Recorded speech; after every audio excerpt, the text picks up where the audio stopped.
Ismaji akan menjelaskan pengertian logika dan fungsi dan manfaatnya dan sebagainya. Logika berasal dari bahasa Yunani kuno yang artinya logos, yang berarti hasil pertimbangan akal sehat manusia yang dapat diutarakan lewat kata dan dinyatakan dalam bahasa. Logika adalah satu cabang filsafat sebagai ilmu. Pengertian logika disebut dengan logika epitemesme atau ilmu logika, yang mempelajari kecakapan untuk berpikir secara lurus, tepat, dan teratur. Kemudian ilmu di sini mengacu pada kemampuan rasional untuk mengetahui kecakapan mengacu pada kesanggupan akal budi untuk mewujudkan pengetahuan dalam tindakan kata logis yang dipergunakan tersebut. Bisa juga diartikan dengan masuk akal. Logika merupakan cabang filsafat yang bersifat praktis dan berpangkal pada penalaran, dan sekaligus juga sebagai dasar filsafat sebagai sarana ilmu, dengan fungsi sebagai dasar filsafat dan sarana ilmu, karena logika merupakan jembatan penghubung antara filsafat dan didefinisikan teori. Jadi seorang yang berfilsafat pasti akan melakukan banyak teori-teori yang bisa dipertanggungjawabkan. Kesimpulannya yang sah sesuai dengan pertimbangan akal sehat dan utuh, sehingga dapat dilacak dengan sekaligus juga benar. Akan menjelaskan logika modern dan tradisional.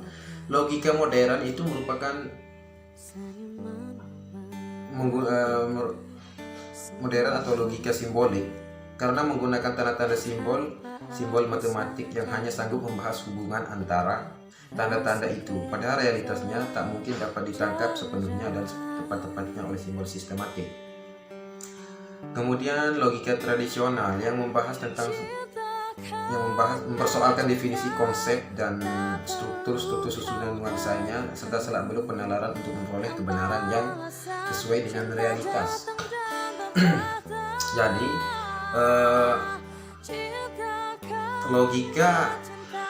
logika tradisional itu menelusuri setiap permasalahan-permasalahan yang sering dilakukan oleh para ahli di dahulunya, seperti Aristoteles, seperti Plato, yang menyatakan bahwa bumi itu tercipta dari air, karena dia berpikir logika bahwasanya dunia ini terpenuhi, sebagian besar di bumi ini diisi oleh air.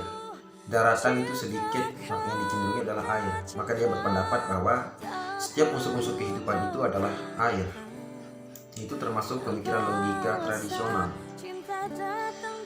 Sedangkan modern itu menggunakan simbol-simbol tertentu ya. Kemudian fungsi logika yang saya ketahui, fungsi logika itu adalah untuk memberikan seseorang dapat berpikir kritis, berargumen dengan baik dan benar, dan dapat berpikir secara metodis dan tertib, meningkatkan kemampuan berpikir objektif, abstrak dan cermat. Kemudian meningkatkan cinta dan keberanian dan menghindari kekeliruan dan kesesatan. Kemudian manfaat logika bagi manusia, melatih jiwa manusia agar dapat memperhalus jiwa pikirannya, mendidik kekuatan akal pikiran, mengembangkannya sebaik-baiknya dengan melatih, membiasakan mengadakan penelitian-penelitian tentang cara berpikir. Kemudian studi logika mendidik kita agar berpikir jernih dan kritis. Jadi dapat saya simpulkan bahwa seseorang yang mempelajari logika itu tidak akan lebih mudah menyelesaikan masalah dengan secara terstruktur. Jadi tidak ada kekeliruan dalam orang-orang yang menggunakan logika dalam menyelesaikan masalah. Begitu juga dalam menghadapi setiap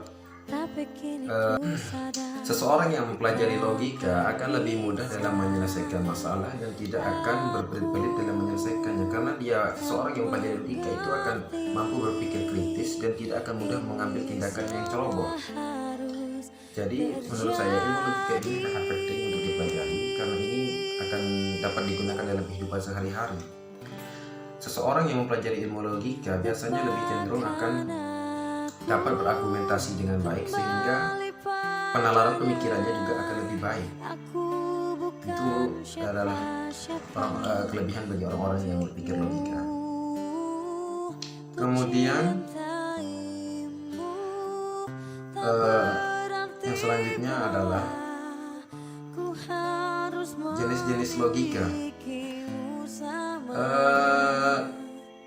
Logika itu memiliki dua jenis. Yang pertama adalah logika alamiah, menelusuri suatu hal dengan tepat dan lurus sebagaimana sifat alamiah aliran arus pengolahan informasi dalam sistem ini masih murni tanpa adanya pertimbangan dan pemikiran yang melibatkan rasa ingin.